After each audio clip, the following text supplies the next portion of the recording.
नमस्कार शेतकरी मित्रांनो, मी दीपक जाधव, नाशिक.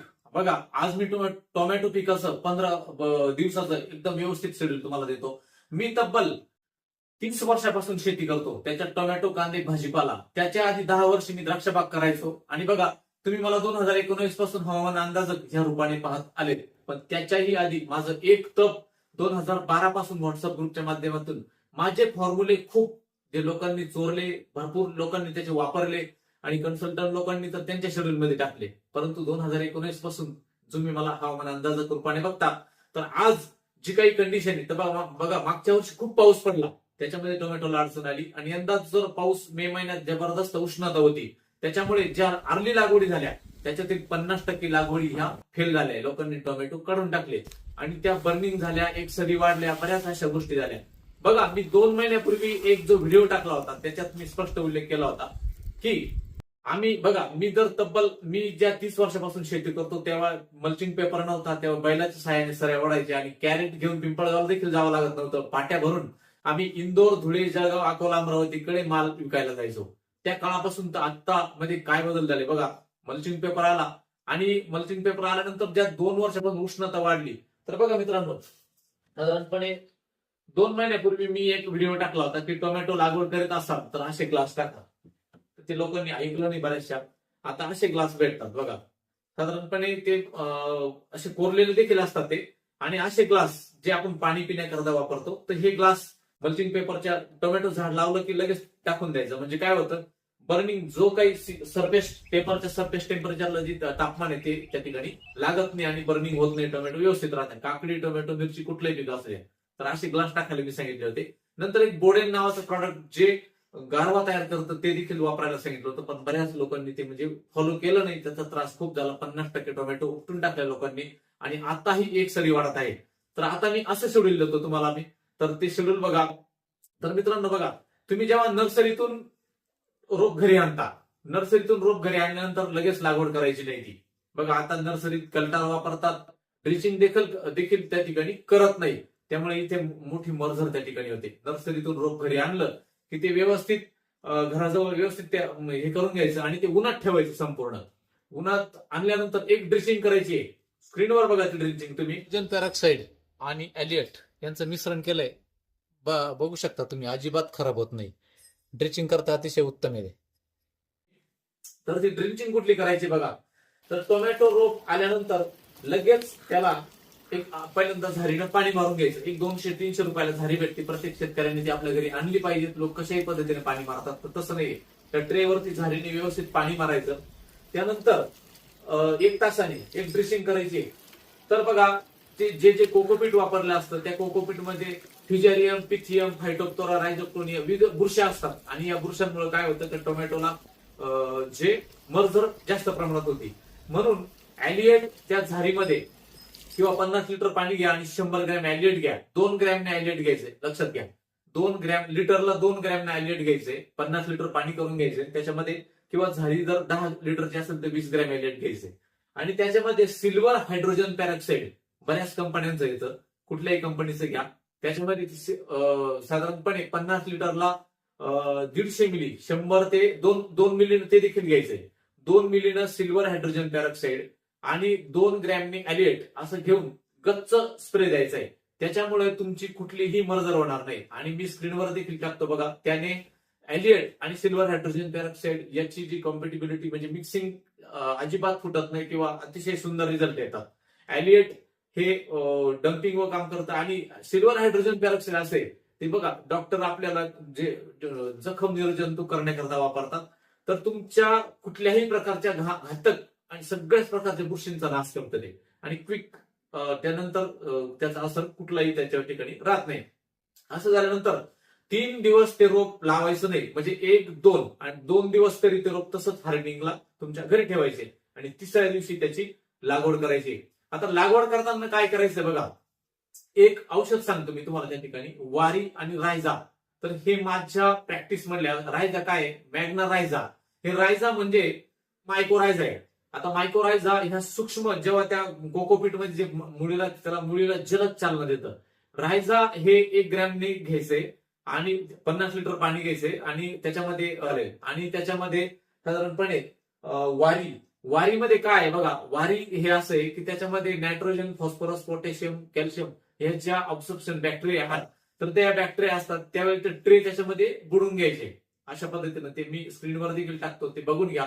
आणि त्यानंतर मात्र रोपाची डायरेक्ट लागवड करायची आहे. पण लागवडीचा दिवस सोडून द्यायचा. सोमवारी जर लागवड केली तर मंगळवार सोडून द्यायचा आणि बुधवारी आपल्याला पहिली ड्रेसिंग त्या ठिकाणी घ्यायचे. तर त्या ड्रेसिंग मध्ये आता बरेच लोक काय करतात, रिडोमिल वापरतात गोल्ड. त्याच्यामध्ये मँको झेप 64%. एका शेतकऱ्याने मला व्हिडिओ पाठवला, त्याने काय केलं, रिडोमिल गोल्डची ड्रेसिंग केली ट्रेवर, संपूर्ण रोप मरून गेलं. त्याच्यामध्ये कारण एवढ्या टेम्परेचरमध्ये जर तुम्ही रिडोमिल मँको झेप वापरत असाल तर त्याला स्ट्रेस तयार होतो. त्याच्यामुळे असं बुरशीनाशक वापरायचंय जर ते झाडांच्या मुळांना अजिबात इजा करणार नाही. म्हणून बीएसएफ कंपनीचं जे झेलोर आहे त्याच्यामध्ये रोको म्हणजे थायोफिनेट मिथिल आणि त्याच्यामध्ये कॅर्ब्युटॉपचा एक घटक येतो, पायरेक्लोस्ट्रोबिन. असं 200 लिटरला 80 मिली घ्यायचंय. आणि लागवड केल्यानंतर बघा मुंग्या, कीटक इतर असतात त्या झाडाला खात असतात. त्याच्याकरता आपण काय घ्यायचं, त्याच्यामध्ये स्लेअर प्रो, जे जीएसपी अॅग्रोचं जे स्लेअर प्रो येतं ते 200 लिटरला 200 मिली घ्यायचंय. मी जे मागे त्याचा व्हिडिओ दिलता बघा, जोहर म्हणून येतं, त्याच्यात सीविड आणि अमिनो ऍसिड आहे. बघा आता बरेच लोक काय करतात, 19 ह्युमिक ऍसिड, अमिनो ऍसिड आणि सीविड बेस एक जोहर प्रोडक्ट स्क्रीनवर बघून घ्या. तर ते घ्यायचंय. आणि झेलोर 80 मिली, जोहर 1 किलो आणि 200 मिली स्लेअर प्रो अशी ड्रिचिंग ही पहिली करा. अजिबात मरत नाही, कारण आपण आधी ही झाडावरती ट्रेवरती डायरेक्ट एलिएट आणि हायड्रोजन पेरॉक्साईड ड्रिचिंग केली. त्यानंतर बुडून राहायचा आणि वारी दिले.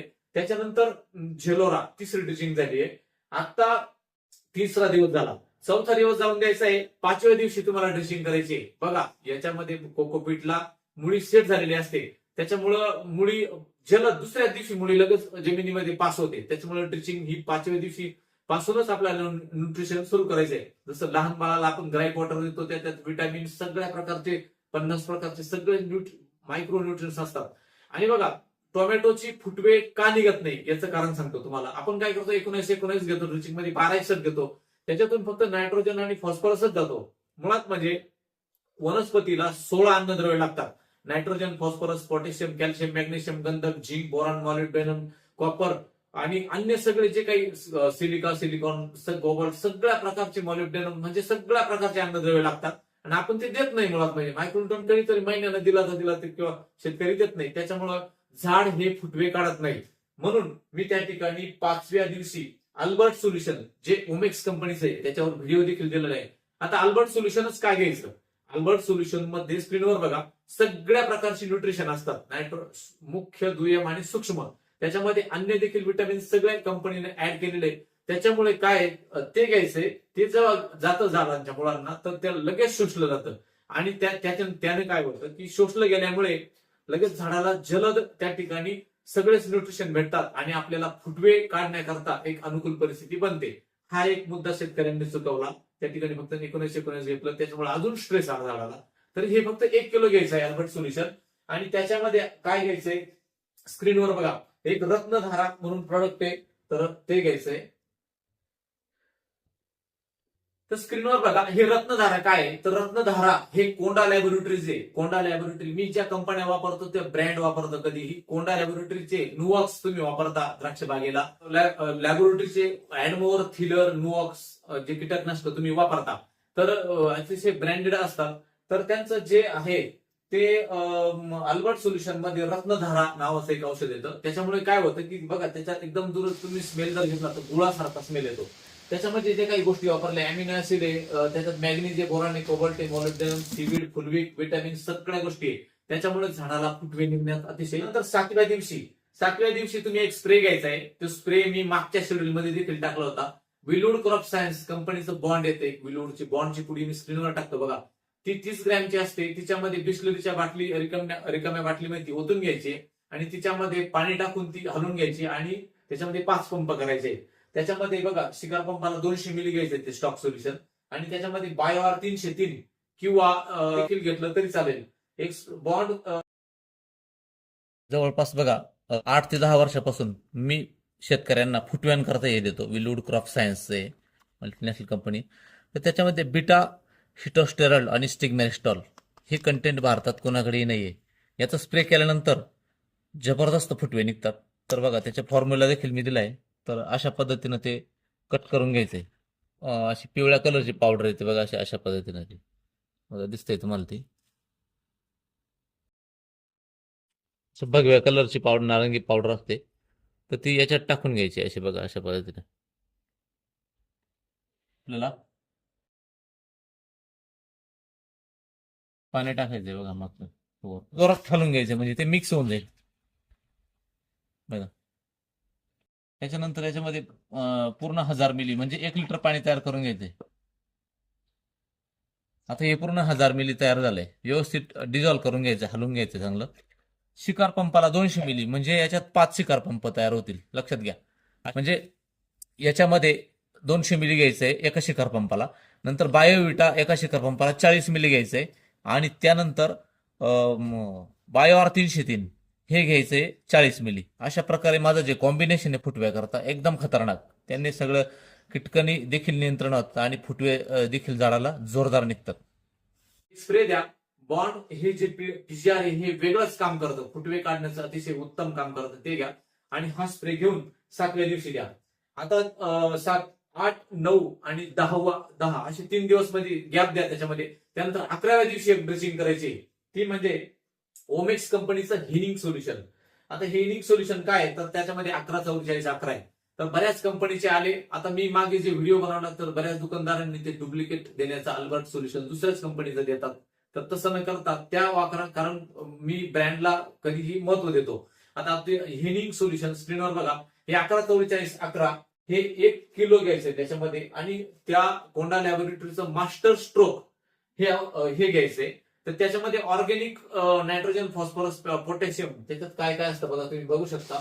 त्याच्यामध्ये सगळ्या प्रकारची न्यूट्रिशन फॅक्ट दिलेली आहे. अमिनो ऍसिड आहे, त्यानंतर organic phosphorus, potash, organic free amino acid आहे, नंतर मिनरल्स दिली आहे, कॅल्शियम, मॅग्नेशियम, सल्फर आणि सगळं थायमाइन वगैरे विटामिन सगळे त्याच्यामध्ये ऍड केली आहे. अशा पद्धतीनं हा 11व्या दिवशी त्या ठिकाणी तुम्ही ती ड्रेसिंग घ्यायची आहे.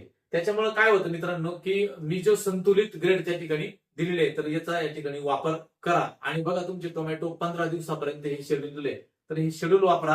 ह्या शेड्यूलमुळे काय होईल, तुमच्या टोमॅटोला फुटवे जबरदस्त होईल. त्यानंतर मुळी कुजवे, ज्या पहिल्या 2-3 ड्रेसिंग त्या बुरशीनाशकाच्याच आणि फर्मेंटेशन फ्युमिगेशन करताच दिलेलं आहे. म्हणून तुमच्या टोमॅटोला कुठल्याही प्रकारची त्या ठिकाणी डम्पिंग किंवा तत्सम जर उष्णता असेल तर अशा प्रकारचे ग्लास टाका, हे देखील मी सांगितलं होतं. त्यानुसार कामाचं नियोजन करा.